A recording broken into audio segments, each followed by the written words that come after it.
নমস্কার, আমি বাতল বরুণ। চিত্তরঞ্জন অপ্টিক্যালের সাথে আমি যখন আমার জ্ঞান হয়নি তখন থেকে আর কি, কারণ তখন বাবা আসতো, জেঠু ছিল তখন। জেঠুর সাথে একটা সেই পারিবারিকভাবে আমাদের সম্পর্ক ছিল বা এখনও আছে। তারপর আস্তে আস্তে বৌদি আসে, বৌদির সাথে যোগাযোগ, এবং আমার প্রথম চশমা এখান থেকেই, আর এখনও চলে আসছে।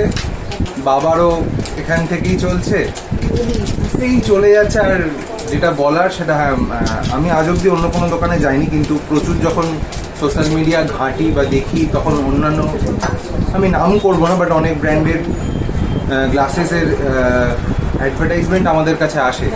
তো তখন তার দাম, আর আমি যেখান থেকে ছোট থেকে নেওয়া বা আমার যাদের সাথে এত বছরের সম্পর্ক, আজকে 28 হয়ে গেল আমি চাকরি করছি, তো সেইখানে দাঁড়িয়ে যে এই এত বছরের যে সম্পর্ক, তার সাথে হ্যাঁ দাম তো আগের থেকে অবশ্যই বেড়েছে, নইলে তারাও চলবে কী করে, মার্কেট যা প্রাইস, কিন্তু তাতেও অন্যান্যদের তুলনায় অনেকটাই রিজনেবল।